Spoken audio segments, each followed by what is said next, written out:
Assalamualaikum anak-anak yang hebat. Salam sehat dan salam sejahtera buat kita semua. Semoga anak-anakku semua dalam keadaan sehat dan tetap semangat untuk belajar.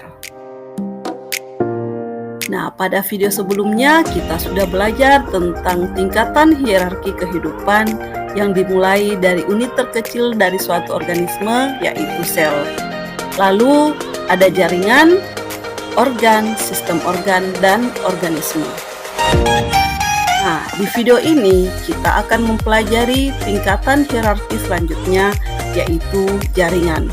Semoga anak-anakku menonton video pembelajaran ini hingga selesai.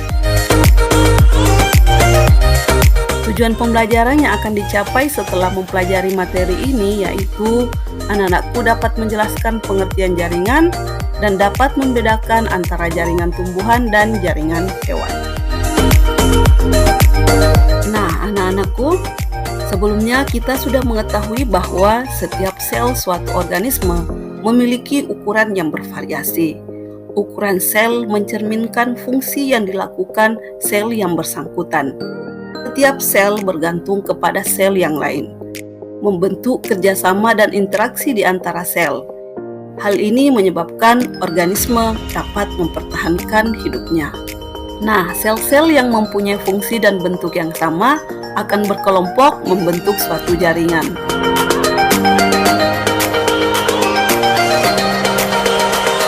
Menurut jenisnya, jaringan terbagi atas dua, yaitu jaringan meristem dan jaringan permanen.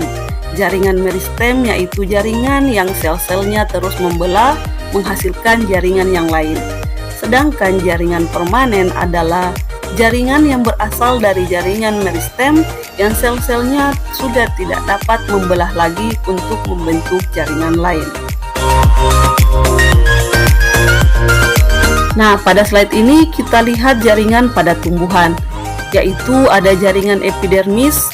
Jaringan epidermis ini adalah jaringan yang tersusun dari lapisan sel-sel yang menutupi permukaan organ tumbuhan, seperti akar, batang, daun, bunga, buah, dan biji.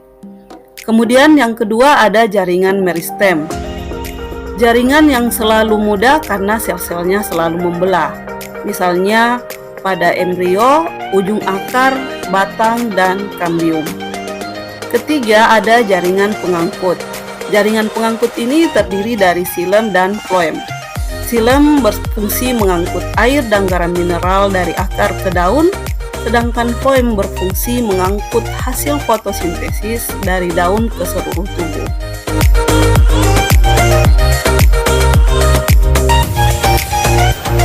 Keempat, jaringan penyokong berfungsi untuk menguatkan tubuh tumbuhan.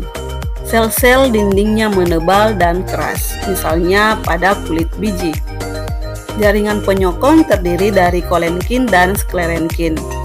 Yang kelima ada jaringan parenkim, merupakan jaringan dasar yang menyusun sebagian besar tubuh tumbuhan. Kelompok jaringan ini memiliki banyak fungsi, tergantung tempat di mana jaringan ini berada. Baik, pada slide ini anak-anakku bisa melihat jaringan yang terdapat pada tumbuhan.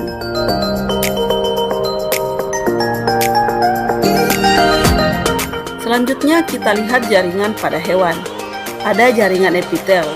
Jaringan ini melapisi permukaan dalam dan luar tubuh atau organ. Bentuknya pipi, kubus, dan silinder. Kedua ada jaringan saraf, tersusun atas sel-sel saraf.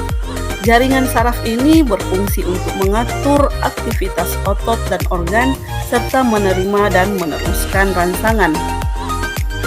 Tiga ada jaringan otot, tersusun atas sel-sel otot yang lentur. Jaringan otot terdiri dari otot polos, otot lurik, dan otot jantung.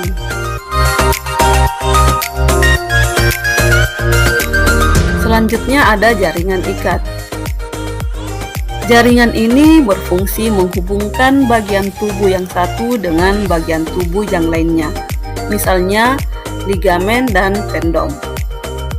Kelima ada jaringan penyokong, berfungsi memberi bentuk tubuh, melindungi tubuh, dan menguatkan tubuh. Jaringan penyokong terdiri dari tulang rawan, dan tulang. Di slide ini anak-anakku dapat melihat gambar beberapa jaringan pada hewan.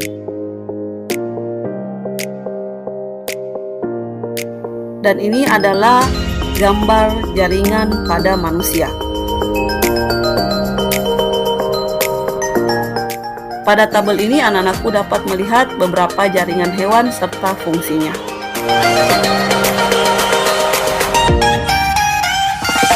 Nah, anak-anak yang hebat, itulah tadi pembahasan tentang jaringan serta perbedaan jaringan hewan dan jaringan tumbuhan.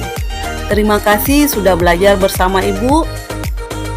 Mari tetap semangat untuk terus berubah menjadi yang lebih baik.